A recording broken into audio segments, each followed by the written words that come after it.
দ্বিতীয় মহাযুদ্ধের পরে যে জেনারেশনটা এসেছিল এটাকে বলা হয় বেবি বুমার। বেবির জন্মের হার খুব বেশি বেড়ে গিয়েছিল। ইউরোপ এবং আমেরিকায় জন্মের হার প্রায় ৩০% বেড়ে গিয়েছিল। দ্যাট মিনস হচ্ছে শিশু জন্মের হার। এর কারণ ছিল বিশ্বযুদ্ধের পরে অনেক সৈনিক বাড়িতে ফিরে এসেছিল। অনেকে বিবাহ বন্ধনে আবদ্ধ হয়েছিল। অনেক মানুষের মাইন্ডসেটটা ছিল এরকম যে যুদ্ধ যেহেতু শেষ হয়ে গিয়েছে এখন আমাদের একটা পরিবারতান্ত্রিক একটা সমাজ ব্যবস্থার দরকার। এজন্য হঠাৎ করেই কিন্তু শিশুর জন্মের হার অনেক বেশি বেড়ে গিয়েছিল। এটা বেবি বুমার বলা হয়ে থাকে। এর আগের যে জেনারেশনটা এটাকে বলা হতো সাইলেন্ট জেনারেশন। সাইলেন্ট জেনারেশনটা ১৯২৮ সাল থেকে ১৯৪৫ সাল পর্যন্ত ছিল। এই জেনারেশনটা আসলে অনেকটাই যুদ্ধ বিগ্রহের মধ্যে ছিল এবং তাদেরকে সারভাইভাল জেনারেশন বলা হতো। তাদের যে কর্ম ঘন্টা মানে দ্যাট মিনস হচ্ছে তারা অফিসে বা বাসায় বা যে জায়গায় তারা কাজ করত তারা কিন্তু ১৫ থেকে ১৬ ঘন্টা কাজ করত। তাদের কিন্তু খুব বেশি চয়েস ছিল না। লিডারশিপেরও তেমন একটা মানে সিগনিফিকেন্ট ভালো কোনো কিছু ছিল না। বেবি বুমার যে জেনারেশনটা এটা এই জায়গায় থেকে কিন্তু আস্তে, আস্তে স্থিতিশীলতা আসা শুরু করে।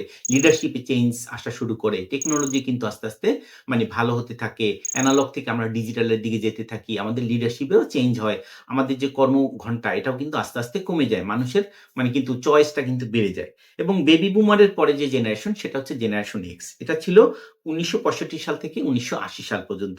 এবং এই সময়টায় কিন্তু এনালগ থেকে আমরা আস্তে, আস্তে ডিজিটালের দিকে যাওয়া শুরু করি। এরপরে যে জেনারেশন এটা হচ্ছে জেনারেশন ওয়াই। এটা হচ্ছে ১৯৮১ সাল থেকে ১৯৯৬ সাল পর্যন্ত। এই সময় কিন্তু অনেক ডিজিটাল ট্রান্সফরমেশন হয়।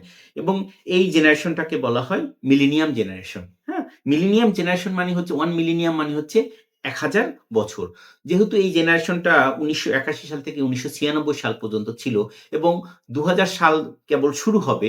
এইজন্য বলা হতো এই যে এটাকে মিলেনিয়াম জেনারেশন। কারণ হচ্ছে 1 মিলেনিয়াম মানে হচ্ছে ১০০০। এরপরে জেনারেশন এটা হচ্ছে জেনারেশন জি। এই জেনারেশনটা হচ্ছে ১৯৯৭ সাল থেকে ২০১২ সাল পর্যন্ত।